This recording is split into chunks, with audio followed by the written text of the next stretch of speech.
Today, sermon in Bahasa Indonesia, so for those who the translating device. And thank you for Monique. She's going to be the translator today. Yudi.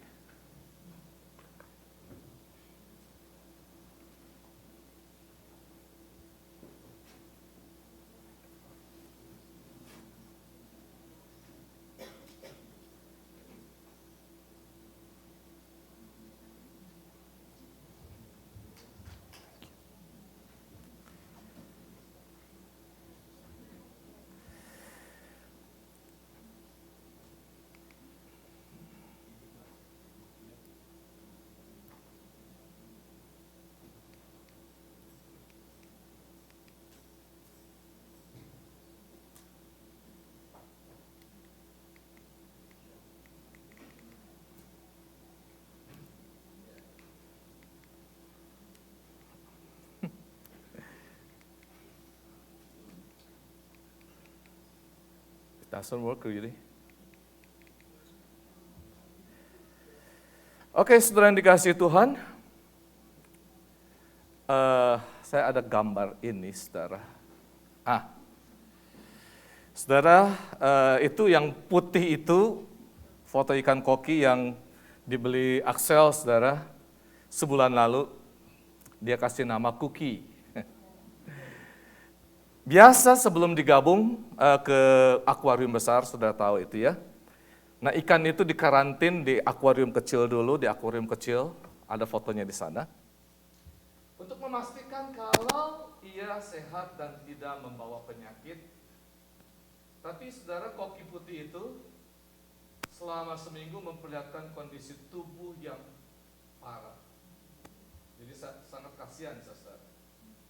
Sisik dan siripnya rusak, bahkan ada bercak-bercak merah seperti darah.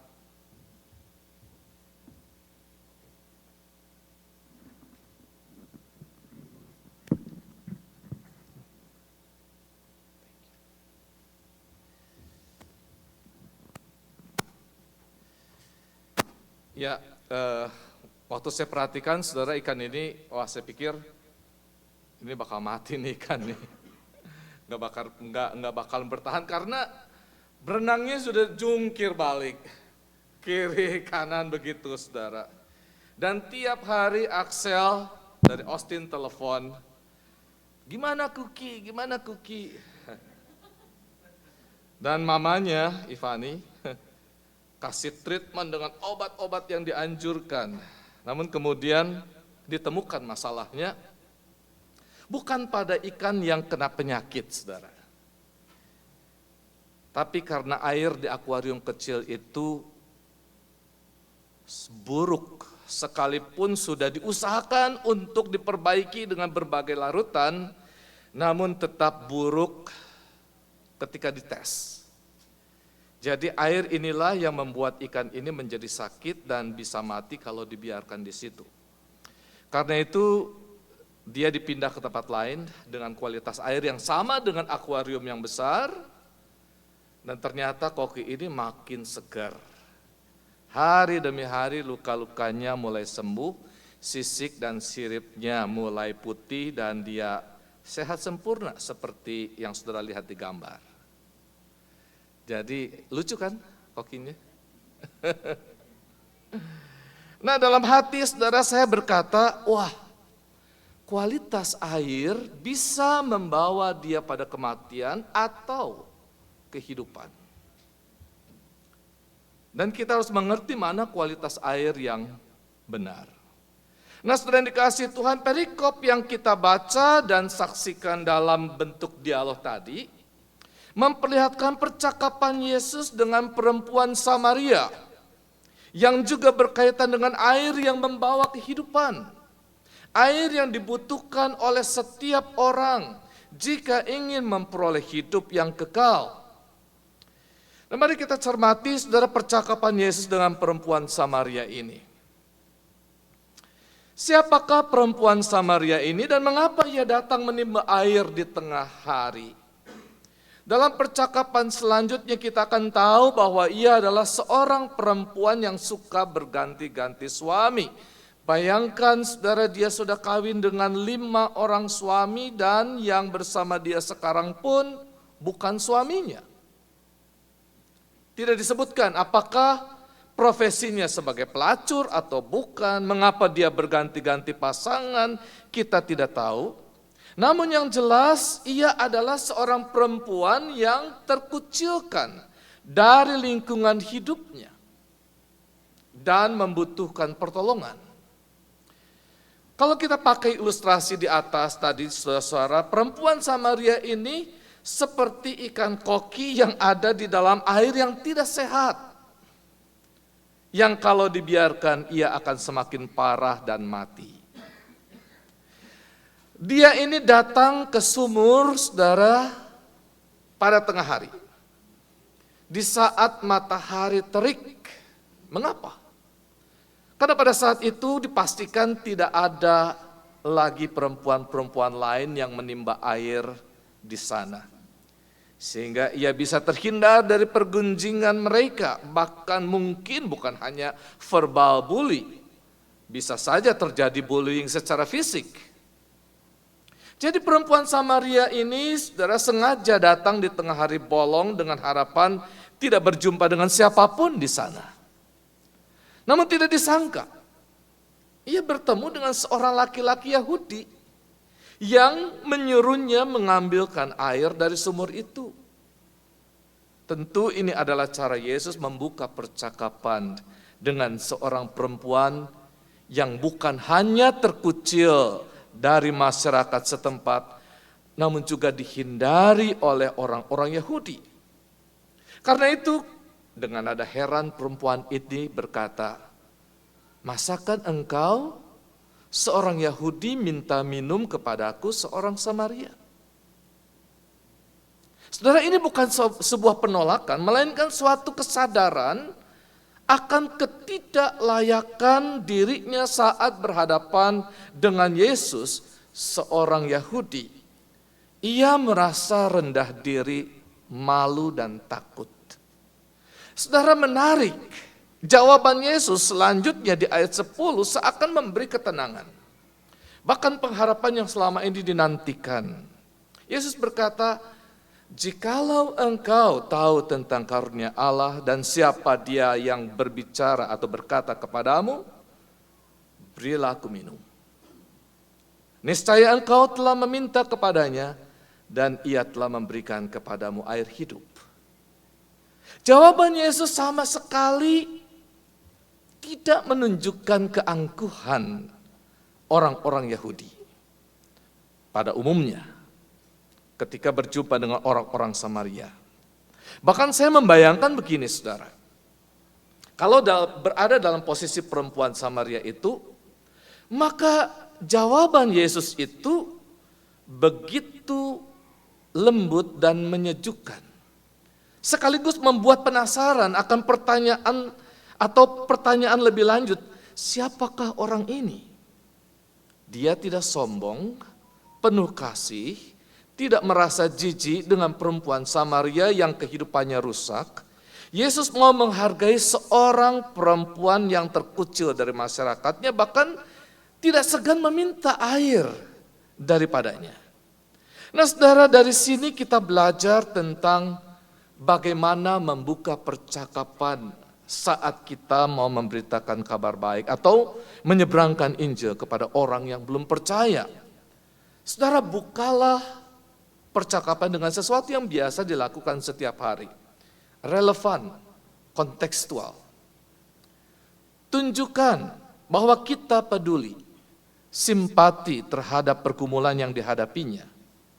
Tunjukkan kalau kita mengasihi atau mau menolongnya. Tunjukkan bahwa kita menghargainya sebagai ciptaan Tuhan yang punya martabat. Tentu kita juga perlu tahu sesuatu batasan-batasannya dari percakapan ini kalau supaya kita nggak dibilang kepo, saudara. Banyak orang tidak suka ditanya-tanya soal pribadi, apalagi oleh orang yang baru dikenal, bukan? Nah saudara, ketika Yesus berbicara soal air minum yang sangat dibutuhkan oleh orang yang sedang haus, Yesus mulai beranjak pada percakapan yang lebih mendasar berkenaan dengan kebutuhan jiwa dari perempuan Samaria ini. Berilah aku minum, niscaya engkau telah meminta kepadanya dan ia telah memberikan kepadamu air hidup. Jadi Yesus meminta respon dari perempuan Samaria ini.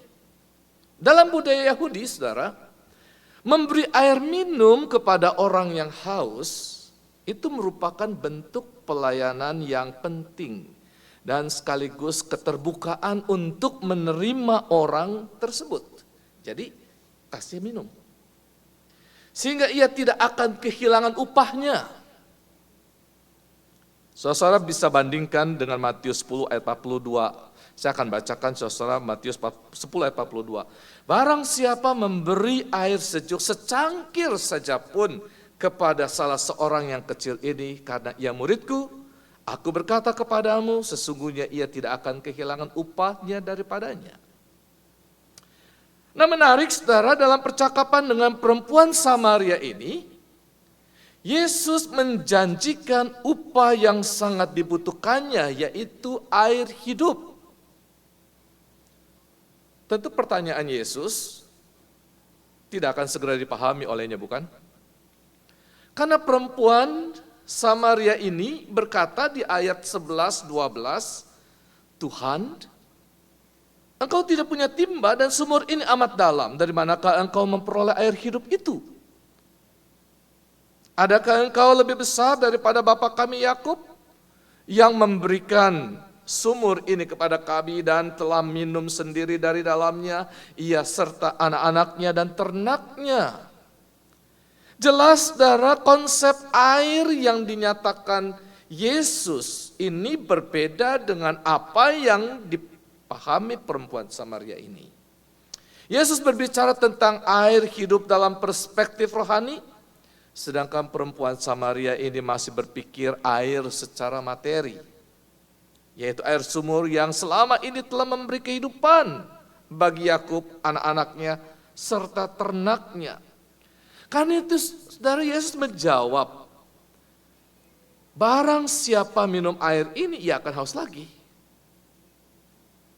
Tetapi barang siapa minum air yang akan kuberikan kepadanya, ia tidak akan haus untuk selama-lamanya. Sebaliknya air yang akan kuberikan kepadanya akan menjadi mata air di dalam dirinya, yang terus-menerus memancar sampai kepada hidup yang kekal.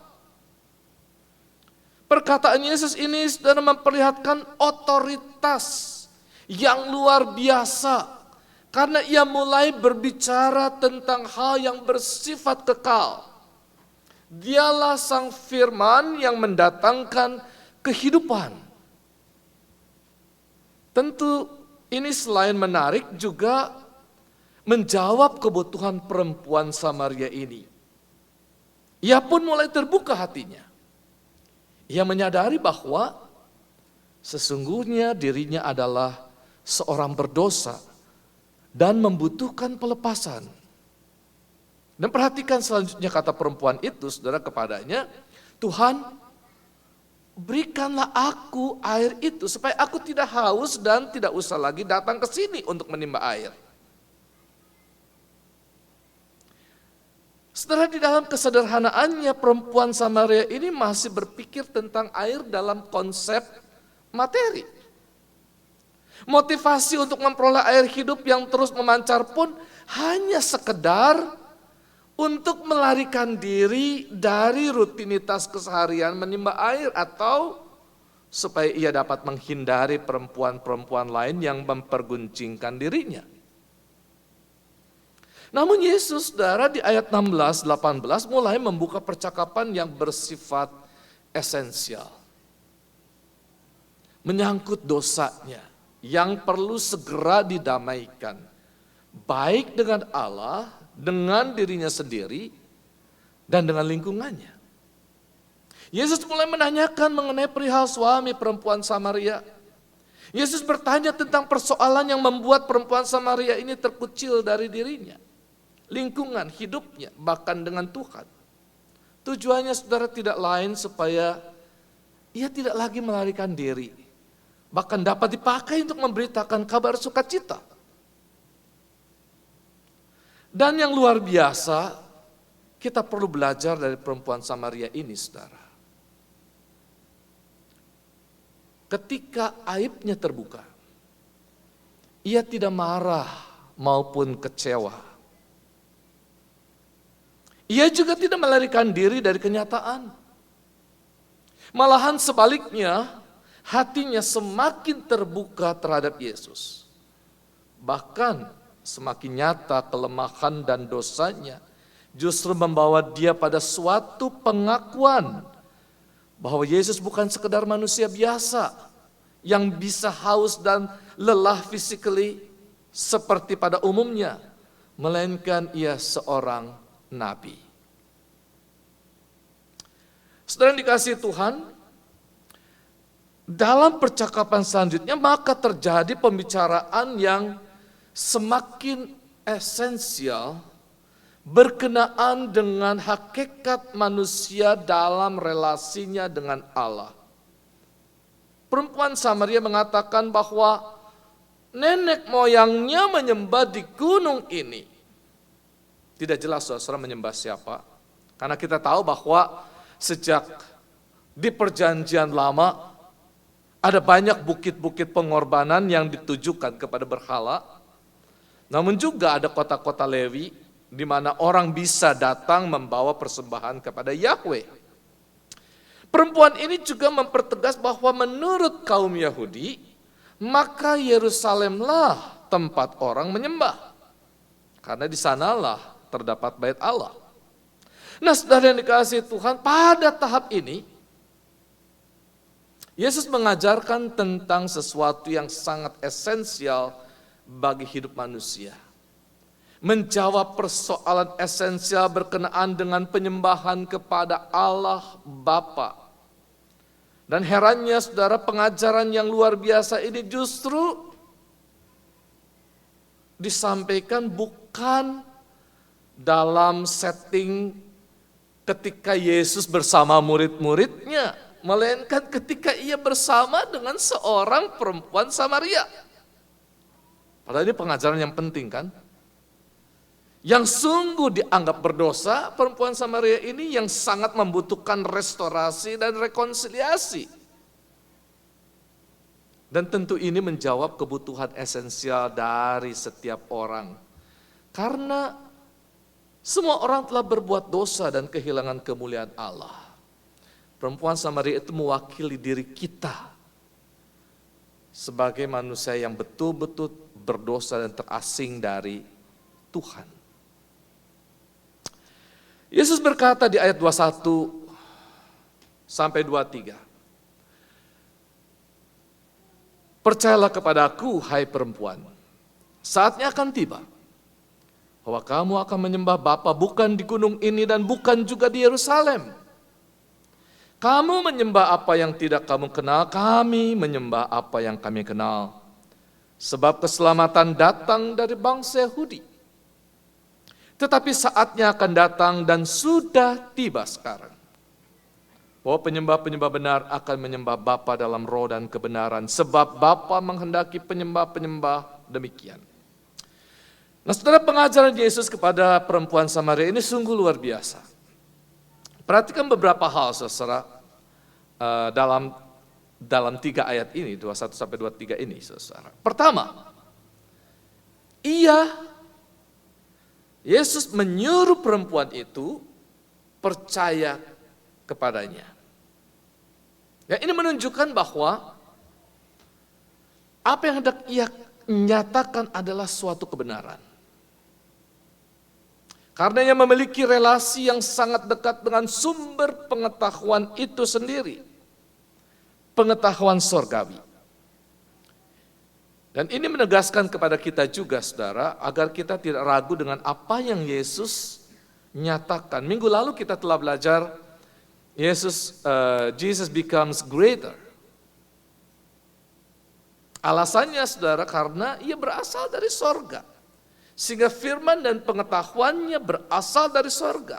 Ia memiliki otoritas dari Bapa sehingga segala sesuatu ada di bawah kedaulatannya. Termasuk setiap hidup kita.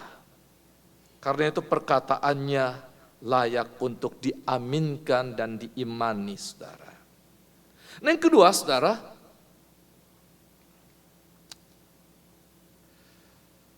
dikatakan di sana saatnya akan tiba.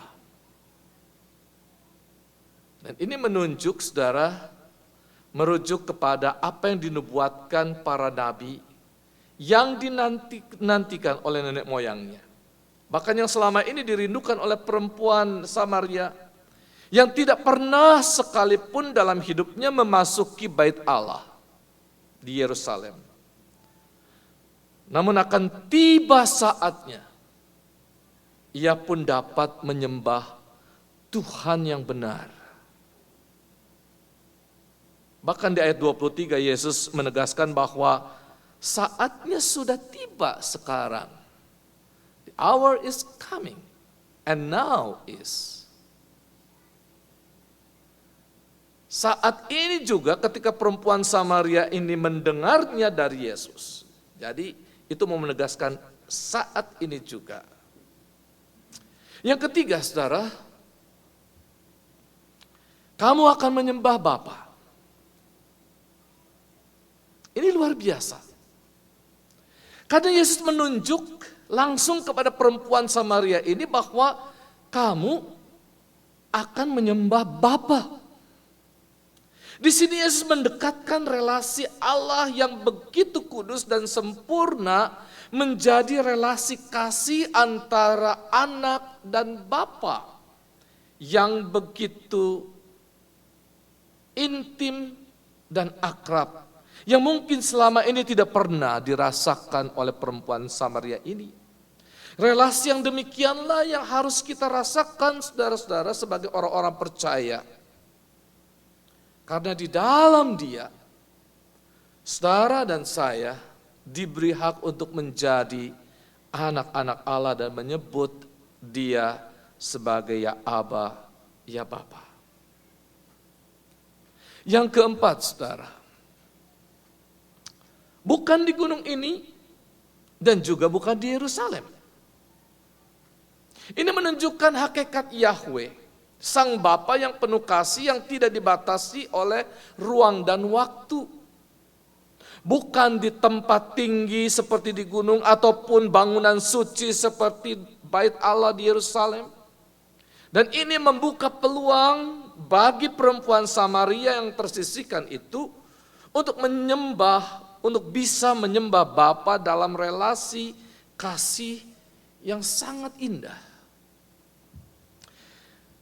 Saudara, saya teringat dengan movie yang berjudul, mungkin saudara juga pernah nonton ini, Stigmata, saudara.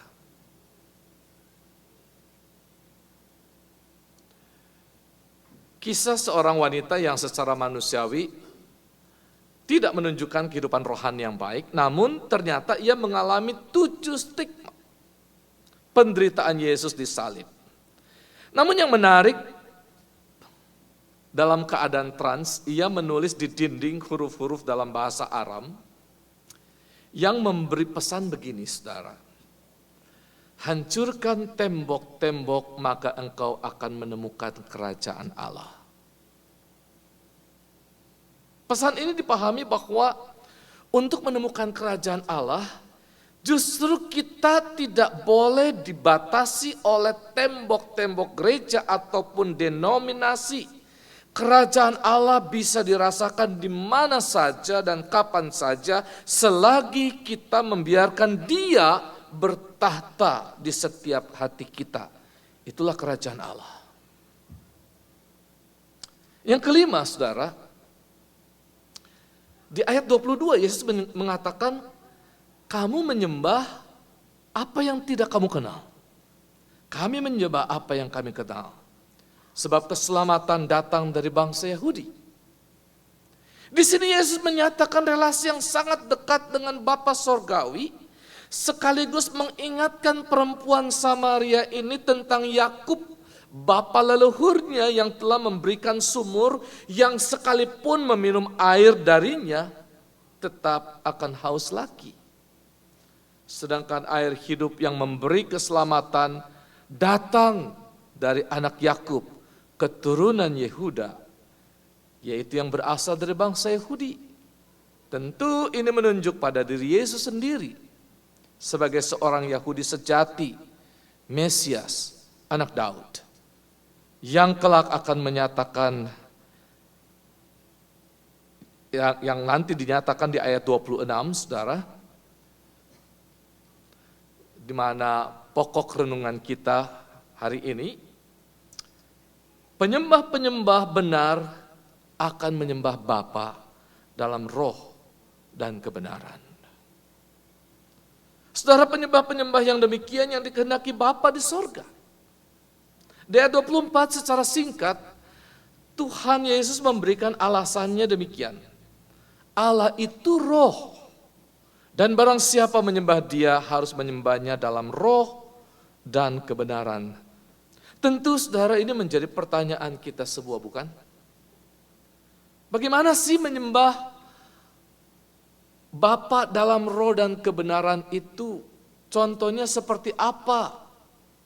Saudara, sebelum saya menyampaikan contoh-contoh yang bersifat praktis, saya ingin menjelaskan lebih dulu konsep dasar mengapa kita menyembah Bapa di sorga dalam roh. Saudara ingat, ketika manusia diciptakan, pada mulanya terdiri dari dua bagian. Ini yang disebut dengan teori dikotomi. Manusia terdiri dari unsur bumi, yaitu debu tanah, dan unsur ilahi, yaitu hembusan nafas Tuhan, nefesh Elohim. Jadi ada the dust of the ground, itu adalah tubuh kita, body, and the breath of life, nefeshi Elohim. Namun ketika manusia jatuh dalam dosa, karena makan buah pengetahuan yang baik dan yang jahat, Tuhan berfirman, pastilah engkau mati. Mengapa saudara? Karena unsur yang berasal dari Tuhan itu, nefes Elohim itu terpecah menjadi roh dan jiwa. Dan pada saat itu roh manusia mengalami kematian karena terputus hubungan dengan roh Allah, Sang pemberi kehidupan itu sendiri. Dan karena relasi yang terputus ini akibat dosa, maka manusia hidup di dalam daging ini yang cenderung mengisi waktunya untuk memenuhi kebutuhan jiwa daripada roh. Di dalam jiwa inilah terletak segala pengetahuan yang baik dan yang jahat. Jadi the spirit atau ruah dalam Ibrani, pneuma dalam Yunani, dan the soul itu saudara lev atau psyche. Kita kenal kata psikologi, psyche itu ilmu jiwa, ilmu tentang perilaku, tentang kesadaran. Nah saudara, di dalam jiwa inilah terletak segala pengetahuan baik dan yang jahat. Sedangkan roh manusia mengalami kematian. Manusia tidak kekal karena terusir dari Taman Eden, sehingga tidak dapat mengambil buah dari pohon kehidupan. Nah saudara, dalam keadaan demikian, manusia tidak dapat menyembah Bapa dengan rohnya, karena rohnya sudah mati. Karena itu yang dibutuhkan adalah pemulihan roh manusia, agar ia dapat menyembah Allah Bapa yang adalah roh. Bagaimana caranya? Manusia yang harus menerima roh yang baru yang dicurahkan oleh Allah Bapa. Manusia harus dilahirkan kembali di dalam roh. Karena the flesh gives birth to flesh, but the spirit gives birth to spirit. Dan ini hanya bisa terjadi jika kita beriman pada Yesus Kristus yang dilahirkan kembali dalam baptisan dan membiarkan Roh Kudus memenuhi dan mengendalikan hidup kita. Jadi saudara, dalam percakapan antara Yesus dengan perempuan Samaria ini, sesungguhnya Tuhan Yesus sedang berbicara tentang pencurahan Roh Kudus yang akan diterima oleh orang-orang percaya di dalam peristiwa Pentakosta. Dan terus-menerus berproses. Ini terjadi di dalam zaman gereja sejak Pentakosta sampai saat ini dan sampai Tuhan Yesus datang, Roh Kudus bekerja sampai akhir zaman. Karena itu saudara dikasih Tuhan, pertama-tama perlu kita pahami bahwa penyembah-penyembah yang benar dan yang berkenan kepada Bapa hanya bisa terjadi jika kita memiliki Roh Kudus. Ini sejajar dengan apa yang diajarkan Rasul Paulus dalam 1 Korintus 6 ayat 19-20 saya bacakan saudara. Atau tidak tahukah kamu bahwa tubuhmu adalah bait Roh Kudus yang diam di dalam kamu? Roh Kudus yang kamu peroleh dari Allah dan bahwa kamu bukan milik kamu sendiri. Sebab kamu telah dibeli dan harganya telah lunas dibayar. Karena itu muliakanlah Allah dengan tubuhmu. 1 Corinthians 6, 19, 20. Jadi saudara yang dikasihi Tuhan, sekalipun kita masih hidup di dalam tubuh ini, di dalam dunia, namun hendaklah kita menjalani hidup ini di dalam roh. Dan Paulus katakan di dalam Roma 8 ayat 5. Sebab mereka yang hidup di dalam daging memikirkan hal-hal yang dari daging, mereka yang hidup di dalam roh memikirkan hal-hal yang dari roh.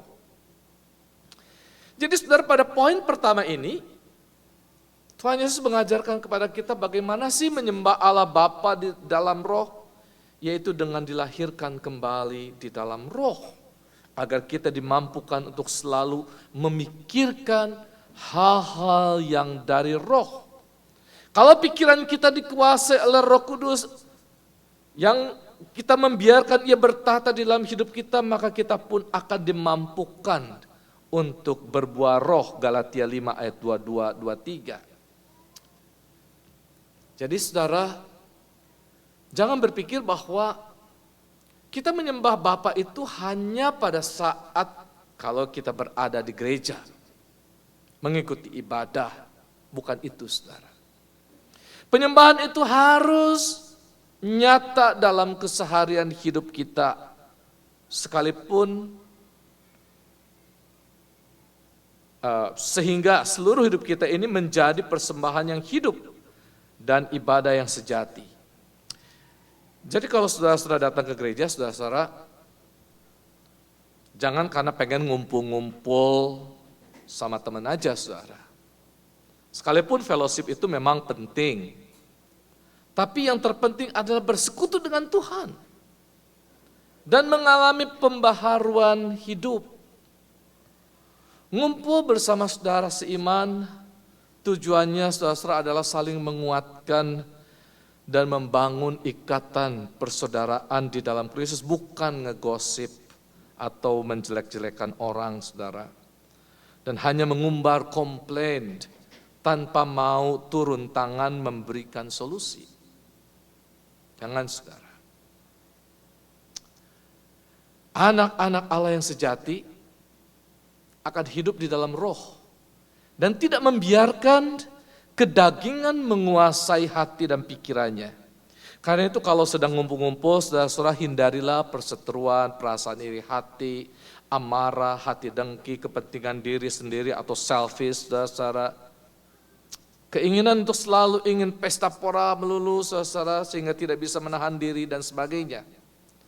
Belajar untuk menghindari itu. Kalau itu muncul di dalam hati, segera memohon ampun dan minta hikmat Tuhan. Minta supaya Roh Kudus menjaga hati dan pikiran kita agar kita dimampukan mengarahkan hidup kita untuk hal-hal yang bisa membangun persekutuan tubuh Kristus.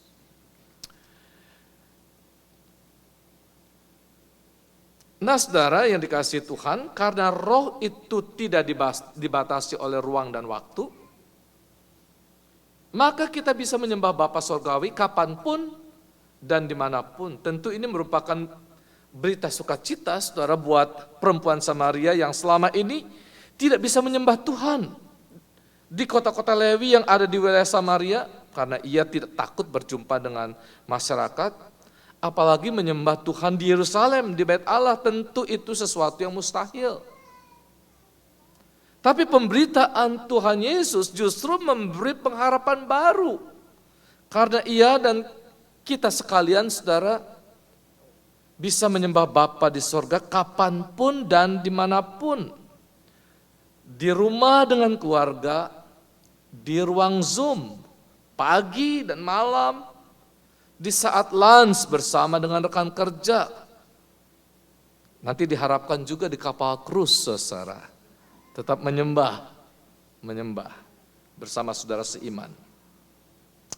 Melalui hidup yang dikuasai Roh Kudus, maka kita memperoleh relasi dengan Bapa Surgawi lewat puji-pujian, doa, penyembahan, dan perenungan firman Tuhan.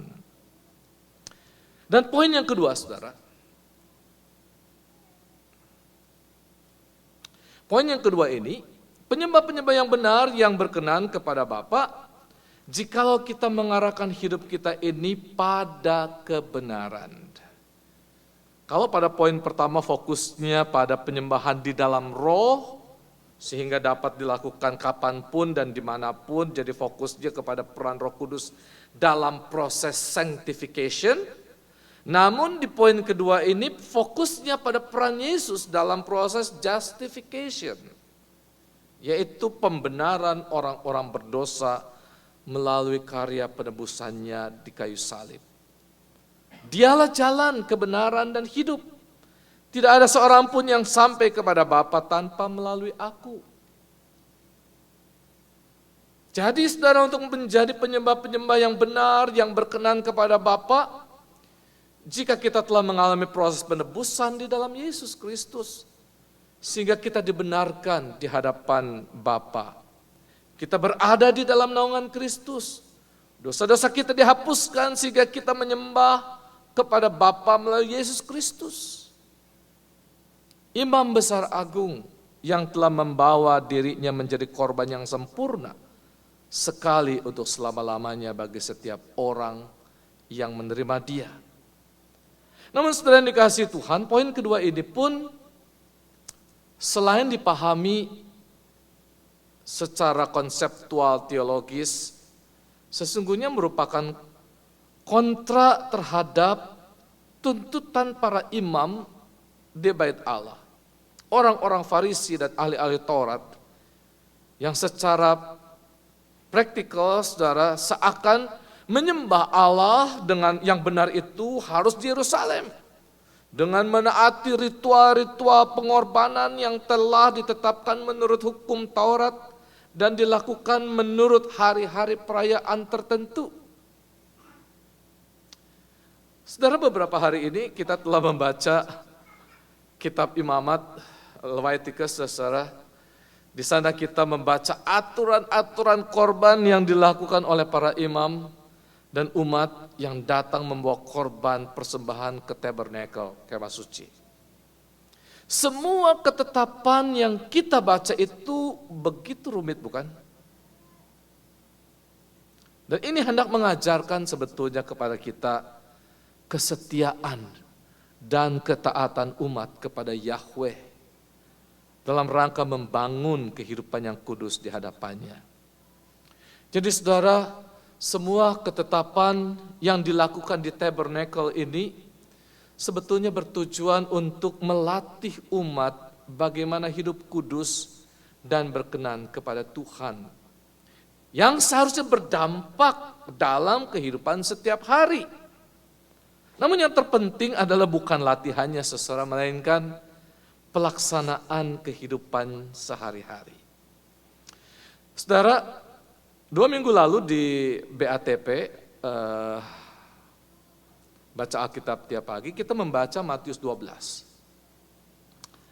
Karena murid-murid Yesus lapar, mereka memetik bulir gandum dan memakannya. Orang-orang Farisi mengkritik karena murid-murid Yesus melakukannya di hari Sabat. Orang-orang Farisi sangat menekankan pemeliharaan hari Sabat. Tapi alih-alih memakai hari Sabat untuk melakukan kebaikan agar Bapa di sorga dipermuliakan, malahan mereka menjadikan hari Sabat sebagai kesempatan untuk mencari-cari kesalahan orang, kemudian mengadili dan menghukum. Yesus menjawab di Matius 12 ayat 7-8. Jika memang kamu mengerti maksud firman ini, yang ku kehendaki ialah belas kasihan dan bukan persembahan. Tentu kamu tidak menghukum orang yang tidak bersalah, karena Anak Manusia adalah Tuhan atas hari Sabat. Nah, saudara, di sini kita melihat bahwa penyembahan yang benar kepada Bapa bukanlah soal melakukan ritual-ritual keagamaan saja, sekalipun itu penting, melainkan dampak dari ritual-ritual keagamaan itu dalam kehidupan kita setiap hari, yakni kehidupan yang diwarnai dengan belas kasihan kepada sesama manusia. Dan sebelumnya Yesus juga mengatakan di Matius 9 ayat 13, jadi pergilah dan pelajarilah arti firman ini. Yang ku kehendaki ialah belas kasihan dan bukan persembahan, karena aku datang bukan untuk memanggil orang benar, melainkan orang berdosa. Sudah bisa bandingkan juga di Hosea 6 ayat 6 ya. Dan ini saudara sejalan dengan teguran Allah terhadap kesalehan yang palsu yang dinyatakan dalam Yesaya 58 mengenai puasa. Di ayat 6-7 ditegaskan, berpuasa yang ku kehendaki ialah supaya engkau membuka belenggu-belenggu kelaliman dan melepaskan tali-tali kuk, supaya engkau memerdekakan orang-orang teraniaya dan mematahkan setiap kuk, supaya engkau memecah-mecahkan rotimu bagi orang yang lapar dan membawa ke rumahmu orang telanjang, supaya engkau memberi dia pakaian dan tidak menyembunyikan diri terhadap saudaramu sendiri. Nah, saudara yang dikasihi Tuhan, perjumpaan perempuan Samaria ini dengan Yesus bukan hanya berbuah pengakuan dia tentang Yesus sebagai nabi saja, melainkan pengakuan terhadap Yesus sebagai Kristus atau Mesias yang mendatangkan kemerdekaan, freedom. Perjumpaan dengan Yesus membuat perempuan Samaria ini tidak lagi malu dan gentar, karena ada sukacita besar meluap dari dalam dirinya.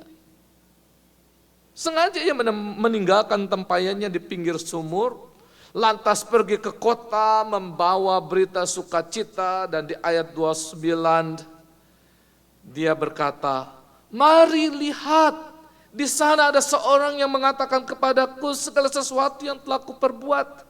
Mungkinkah dia Kristus itu? Saudara, kalau bukan karena sukacita besar, saya kira perempuan ini tidak akan berani mengakui aibnya. Dia merasakan bahwa sungguh ia telah memperoleh pengampunan. Mata hatinya terbuka melihat Yesus sebagai Kristus.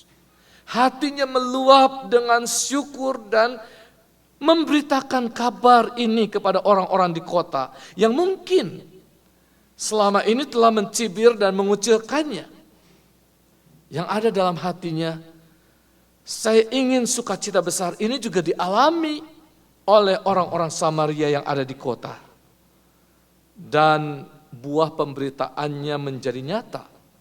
Di ayat 39 dikatakan banyak orang Samaria dari kota itu telah menjadi percaya kepada Yesus karena perkataan perempuan itu. Dan Yesus pun bersama dengan murid-muridnya tinggal di kota itu 2 hari lamanya. Dan semakin banyak orang Samaria yang menjadi percaya. Dan ini menjadi sukacita besar.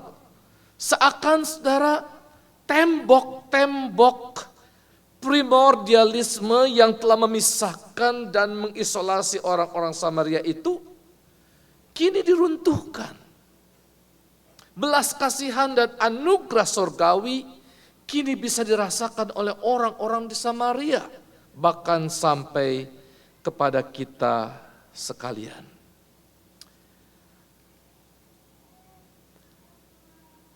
Saudara yang dikasihi Tuhan, secara singkat dapat disimpulkan bahwa sesungguhnya inilah jawaban yang mendatangkan sukacita kepada perempuan Samaria ini. Dan tentu bagi kita sekalian yang termasuk orang-orang berdosa. Penyembah-penyembah yang benar yang dikehendaki oleh Bapa Sorgawi adalah pertama-tama menyembah di dalam roh. Ini hanya bisa terjadi apabila Roh Kudus hadir dan bertahta di dalam hidup kita.